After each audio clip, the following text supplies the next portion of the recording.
सर्व शेतकरी बांधवांसाठी आनंदाची बातमी तर आता 28,500 रुपये याप्रमाणे जानेवारी पीक विमा डीबीटीच्या माध्यमातून सरसगट 28,500 रुपये याप्रमाणे जमा होण्यास सुरुवात.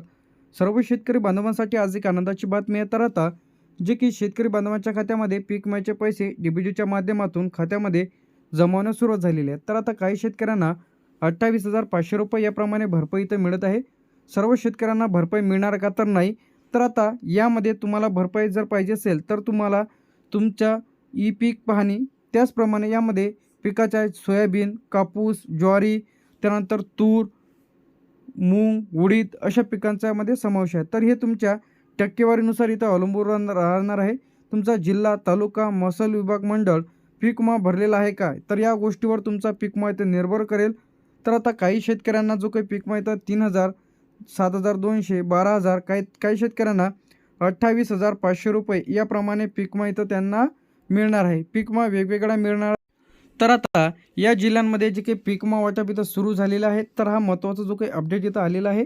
तर आता ज्या शेतकरी बांधवांनी तक्रार केलेली होती, त्याचप्रमाणे ज्यांनी पेरे नोंदवले होते सातबाऱ्यावर, तर आता अहमदनगरमध्ये पीक विमा वाटप इथं सुरू झालेलं आहे.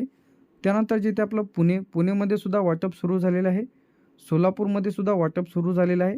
सातारामध्ये सुद्धा वाटप सुरू झालेलं आहे. सांगलीमध्ये सुद्धा पीक विमा वाटप इथं सुरू झालेलं आहे. कोल्हापूरमध्ये सुद्धा वाटप सुरू झालेलं आहे. नाशिकमध्ये तर आत्तापर्यंत आपण जे काही जिल्हे इथं बघितलेले आहे, अहमदनगर, पुणे, सोलापूर, सातारा, सांगली, कोल्हापूर, नाशिक, तर या जिल्ह्यांमध्ये पीक विमा जमा होत आहे. त्यानंतर जिथे आपल्या यामध्ये धुळे, नंदुरबार, जळगाव, तर या जिल्ह्यांमध्ये देखील पीक विम्याचे पैसे खात्यामध्ये इथं येत आहे. तर लगेच तुम्ही तुमचं खातं तपासा की तुमच्या खात्यामध्ये आले की नाही.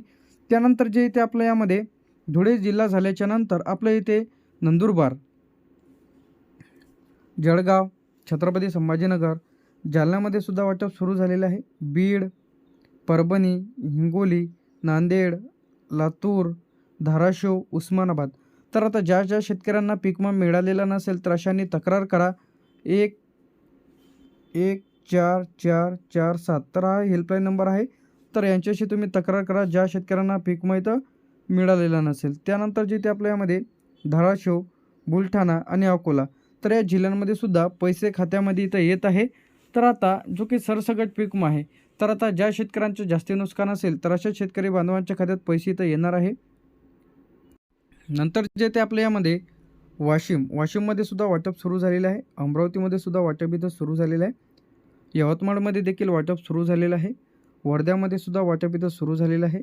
नागपूरमध्ये सुद्धा वाटप सुरू झालेलं आहे. भंडारामध्ये सुद्धा वाटप सुरू झालेलं आहे. गोंदियामध्ये सुद्धा वाटप सुरू झालेलं आहे. चंद्रपूरमध्ये सुद्धा वाटप इथं सुरू झालेलं आहे. गडचिरोलीमध्ये सुद्धा वाटप इथं सुरू झालेलं आहे. तर आता या जिल्ह्यांमध्ये जे काही पैसे आहेत तिथं वाटपास सुरुवात झालेली आहे. तर आता यामध्ये वाशिममधून असाल, अमरावती, यवतमाळ, वर्धा, नागपूर, भंडारा, गोंदिया, चंद्रपूर, गडचिरोली, रायगड, रत्नागिरी, तर आता या जिल्ह्यांमध्ये जे काही पीक विमा वाटप शेतकऱ्यांच्या खात्यामध्ये जमावणं सुरू झालेले आहे.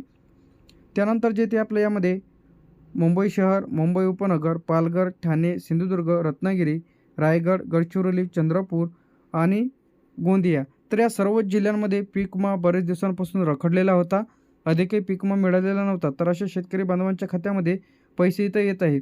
तर आता यामध्ये खरीप पीक विमा 2025चा सुद्धा यामध्ये समावेश आहे. तर आता ज्यांचे अहवाल आणि पंचनामे पूर्ण झालेले आहेत, पीक विमा कंपनीने तर मंजुरी दिलेली आहे. राज्य सरकार असेल, केंद्र सरकारकडून निधी मिळून पैसे इथं खात्यामध्ये इथं जमा होत आहे. काय होतं इथं, पैसे थेट त्यांच्या खात्यामध्ये इथं जमा होत आहे. पैसे जे आहे हे तुमच्या खात्यामध्ये 2026 जे की जानेवारी वाटप सुरू झालेलं आहे. नैसर्गिक आपत्तीमुळे अतिवृष्टी, दुष्काळ, गारपीट, नुकसानग्रस्त भरपाई, तर आता यामध्ये जे की झालेल्या शेतकरी बांधवांचे पीक, तर यामध्ये 28,000 रुपये हे थेट शेतकरी बांधवांच्या खात्यामध्ये डीबीटीच्या माध्यमातून पैसे इथं शेतकरी बांधवांच्या खात्यामध्ये किती मिळणार आहे, 28,000 रुपये. तर यामध्ये कापूस, सोयाबीन, तूर, मक्का, अतिवृष्टी, दुष्काळ व पूर व रोगराई यामुळे 2024चा असेल, 25चा असेल, खरीप, रब्बी, तर आधारली बँक खात्यामध्ये तुमचे 28,500 रुपये याप्रमाणे पैसे तर डीबीटीच्या माध्यमातून जे की खात्यामध्ये जमावण्यास सुरुवात. त्यानंतर जे ते आपलं जे की डीबीटीच्या माध्यमातून पैसे वाटप इथं सुरू झालेलं आहे. तर आता सर्वच जिल्ह्यात एकाच दिवशी पैसे मिळणार असे नाहीत. तर काही शेतकऱ्यांच्या खात्यामध्ये 5,000, काही शेतकऱ्यांच्या खात्यामध्ये.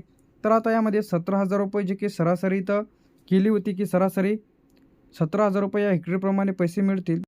त्यानंतर जे आपल्या यामध्ये टप्प्याटप्प्याने वाटप इथं जिल्ह्यांमध्ये सुरू झाले आहे, तर काही जिल्ह्यांमध्ये इथं टाईमसुद्धा लागू शकते. तर आता ज्यांना कोणाला पीक विमा मिळालेला नसेल तर अशांनी जे काही तक्रार कुठे करायची आहे. सर्वप्रथम तक्रार म्हणजे तुम्ही तक्रार करू शकता. ग्रामसेवक असेल, कृषी तालुका कृषी अधिकारी असेल, पीक विमा कंपनी असेल, तर इथं तुम्ही तक्रार करू शकता. तर आता प्रधानमंत्री पीक विमा योजना याचा जे काही हेल्पलाईन नंबर आहे 14447, तर हा हेल्पलाईन नंबर आहे. तर त्यासाठी आवश्यक कागदपत्रे तुम्हाला इथं लागणार आहे. तर सर्वप्रथम त्यामध्ये तुम्हाला तुमचं आधार कार्ड लागणार आहे, बँक पासबुकची झेरॉक्स, पीक विमा पावती, सातबारा, तर इत्यादी डॉक्युमेंट्स तुम्हाला इथं लागणार आहे. तर ज्या कोणाला पीक विमा मिळालेला नसेल तर अशा शेतकरी बांधवांनी तुम्ही तुमची तक्रार लगेच करून घ्या, जेणेकरून पीक विमा तुम्हाला मिळेल. आता महत्त्वाचा जो काही पॉईंट आहे यामध्ये पैसे आले नाहीत तर तुम्हाला काय करायचं आहे. सर्वप्रथम तुम्हाला आधी 5 ते 7 दिवस किंवा 10 दिवस इथं तुम्ही प्रतीक्षा करा. नंतर ग्रामसेवक, कृषी सहाय्यकाशी संपर्क साधा. त्यानंतर पीक विमा कंपनी हेल्पलाईन नंबर जे की आपण दाखवलेला आहे, हा हेल्पलाईन नंबर आहे.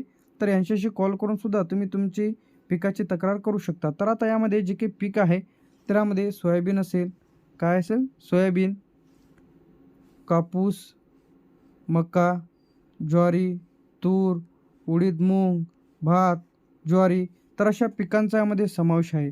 तर आता तुम्ही कशाची तक्रार केलेली आहे व तुम्हाला भरपाई मिळाली की नाही. तर आता यामध्ये किती मिळत आहे भरपाई, 1500 ते 3000, काही शेतकऱ्यांना इथं मिळत आहे 5 ते 15,000, काही शेतकऱ्यांना इथं मिळत आहे जास्ती नुकसान झाले असेल तर 28,500 रुपये. तर 28,500 रुपये याप्रमाणे पीक विमा शेतकरी बांधवांच्या खात्यात इथं येत आहे. तर लगेच तुम्ही तुमचं खातं तपासा की तुमच्या खात्यामध्ये आले की नाही. थँक्यू.